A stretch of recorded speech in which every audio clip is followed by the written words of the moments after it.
প্রায় ৩ বছর আগে শুরু হয়েছিল এই পুজো, আর প্রতি বছরই পুজোটা আস্তে আস্তে বড় হচ্ছে। আজকে যেহেতু রাতে পুজো, তো সেই জন্য এখন মন্দিরটাকে খুব ভালোভাবে পরিষ্কার করা হচ্ছে। তার কিছুক্ষণের মধ্যে চলে আসলো সিং বাজনা, আর আমরা এই সিং বাজনাকে নিয়ে যাব ঠাকুর আনতে যাওয়ার জন্য। তো তাই তাদের প্রথমে বলা হয়েছিল যে এই মন্দিরের সামনে একটু বাজানোর জন্য।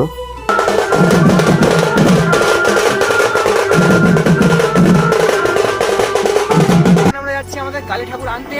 দেখতে পাচ্ছি এখানে আছে পাপাই আছে, আর এইদিকে আছে গোপাল। চলো তাহলে যাওয়া যাক। এরপরে আমরা পৌঁছে যাই বকুলতলাতে, আর বকুলতলা থেকে আমাদের কালী ঠাকুরটা নেওয়া হচ্ছে। দাঁড়াও, তোমাদেরকে আমাদের কালীমার মূর্তিটা দেখাচ্ছি।